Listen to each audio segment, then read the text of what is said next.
ஆகவே அரசு இந்த வரவு செலவு திட்டத்திலே சில விடயங்கள் அல்லது மிக முக்கியமான விடயங்களிலே நல்ல விடயங்களில் நாட்டுக்கு செய்திருக்கின்றார்கள். அதற்கு அப்பால் அவர்களுடைய இந்த ஊழல் ஒழிப்பு விடயத்துக்கு மிக நிச்சயமாக ஆதரவு வழங்க வேண்டிய தேவை இருக்கின்றது. மிக நெருக்கடியாக இருந்த நாடு ஊழல் மிக பிரதான பங்கு வகித்திருந்தது பொருளாதார நெருக்கடிக்கு. ஆனால் உண்மையிலே பொருளாதார நெருக்கடி தீர வேண்டுமாக இந்த நாட்டிலே அரசியல் ஸ்திரத்தன்மை ஏற்படுத்தப்பட வேண்டும். அல்லாத பட்சத்திலே இது ஒரு தற்காலிக தீர்வாகவே இருக்கும். மற்ற விடயமாக நாம் பார்க்க வேண்டியது இன்று அவர்கள் எடுக்கின்ற இந்த போதைப் பொருளுக்கும் பாதாள கும்பலுக்கும் எதிரான நடவடிக்கைகளுக்கு முழுமையான ஆதரவை வழங்கி நாட்டிலே எமது இளம் சந்ததியினரை பாதுகாக்க வேண்டிய பொறுப்பு எல்லோருக்கும் இருக்கின்றது. அது தமிழ் கட்சிகள் அல்லது இனவாத வேதமின்றி நாங்கள் அதுக்கு முழுமையான ஒத்துழைப்பை வழங்குவோம்.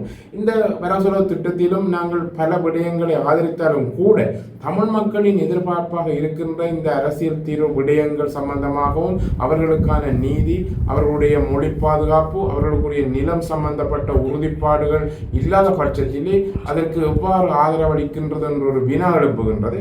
ஆகவே நாம் மிக நிதானமாக இந்த வரவு செலவு திட்டம் சம்பந்தமாக ஒரு தீர்மானத்தை வாக்கெடுப்புக்கு முன்னர் எடுப்போம் என்ற ஒரு உறுதிப்பாடு இருக்கின்றது. அதற்கு அப்பால் நல்ல விடயங்களை பாராட்டுவதோடு தமிழ் மக்களுக்கு தேவையான விடயங்களில் நாங்கள் தொடர்ந்து குரல் கொடுப்போம். அதுக்காக போராட்டி அந்த விடயங்களுக்காக எங்களுடைய பயணம் அமையும் என்று கூறிக்கொண்டு முடித்துக் கொள்கின்றேன். நன்றி.